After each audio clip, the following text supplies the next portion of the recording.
حضرت مولا علی شیر خدا نے فرمایا تھا قرآن پاک کبھی پرانا نہیں ہوگا، جب بھی پڑھو گے نیا مزہ ہی آئے گا، نیا سرور ہی آئے گا، نئی کیف۔ بڑے بڑے کٹر کافر قرآن پاک سنتے تھے نا۔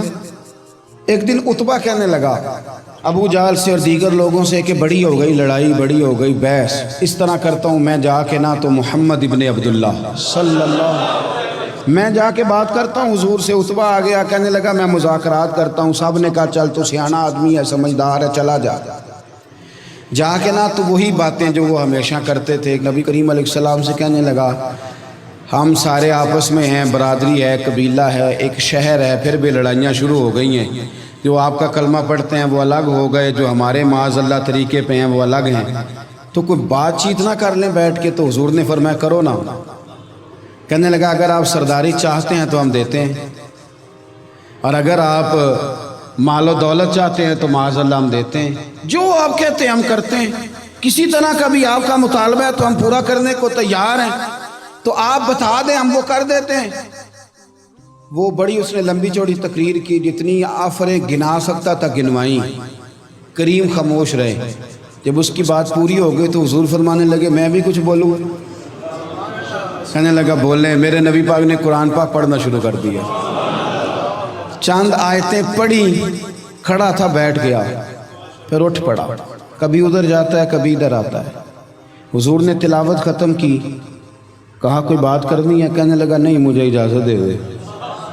واپس گیا، جب گیا نا تو ابو جہل دور سے دیکھ کے کہنے لگا جو گیا تھا وہ تو عتبہ تھا، اور یہ جو آ رہا ہے یہ کوئی اور ہے، یہ کوئی اور ہے، یہ وہ نہیں ہے جو گیا تھا۔ واپس آیا تو کہا کیا طے ہوا؟ کہنے لگا یار طے کیا کرنا ہے، میں نے شاعر بھی دیکھے، کاہن بھی دیکھے، جادوگر بھی دیکھے، میں نے زمانہ گھوما ہے، پر جو قرآن وہ پڑھتے ہیں وہ بندے کا کلام نہیں، وہ رب کریم کا ہی کلام ہے، وہ اللہ کا کلام ہے۔ تم نہیں مقابلہ کر سکتے، تم باز آ جاؤ، وہ تمہارے بس کی بات نہیں۔ تیرے آگے ہیں یوں دبے لچے فصحا عرب کے بڑے بڑے، کوئی جان منہ میں زبان نہیں بلکہ جسم میں جان نہیں، اور کروں تیرے نام پہ جان فدا، نہ بس ایک جان دو جہاں فدا، میرا دو جہاں سے بھی نہیں جی بھرا، میں کروں کیا کروڑوں جہاں نہیں۔ طفیل بن عمر دوسی مکہ شریف آئے تجارت کے لیے، پہلے بھی آیا کرتے تھے، کہتے ہیں میں بہترین شاعر تھا، مکے آیا سامان بیچتا تھا، کچھ خرید کے لے جاتا تھا۔ ابو جہل مجھے کہنے لگا تو ہمارا دوست ہے، پرانا سجن ہے، تیرا آنا جانا ہے، اور تجھے یہاں اس شہر میں چونکہ تو ہمارا مہمان ہے تو ہر بات سے آگاہ کرنا ہمارا ذمہ داری ہے۔ یہاں ایک شخص ہے محمد ابن عبداللہ، محمد ابن عبداللہ صلی اللہ تعالی علیہ وسلم اعلان نبوت کرتے ہیں، اور معاذ اللہ شاعر ہیں، جادوگر ہیں، ان کی تو نے بات نہیں سننی۔ کہتا میں نے کہا مجھے کیا ضرورت ہے، میں نے چند ہفتے ٹھہرنا ہے، مال بیچنا ہے، کچھ خریدنا، چلے جانا ہے، مجھے کیا ضرورت ہے؟ کہا اچھا میں نہیں سنوں گا بات۔ کہتا مجھے نظر آئے کئی دفعہ حضور، اور جہاں حضور ہوتے تھے میں قریب ہی نہیں جاتا تھا۔ کہتے ہیں ایک دن نا حرم شریف میں سادے سے کپڑے اور پاؤں میں سونے جوتے اور سر پہ یوں امامہ کے جیسے فرشتے بھی جھک جھک کے زیارت کرتے ہیں۔ کہتے ہیں کہ نور بھری کیفیات حضور تشریف لائے، اور تشریف لا کے رسول کائنات علیہ السلام حرم کعبہ کے ساتھ ٹیک لگا کے بیٹھ گئے، سر سے لے کر پاؤں تک تنویر ہی تنویر ہے۔ حضور تشریف فرما ہوئے، قرآن پاک پڑھنے لگے۔ میں جب حضور کے قریب سے گزرتا تھا تو کانوں میں روئی دے کے گزرتا تھا، پر طفیل کہتے ہیں آج نا تھوڑی سی آواز میرے کانوں میں گئی، قرآن پڑھا محبوب نے۔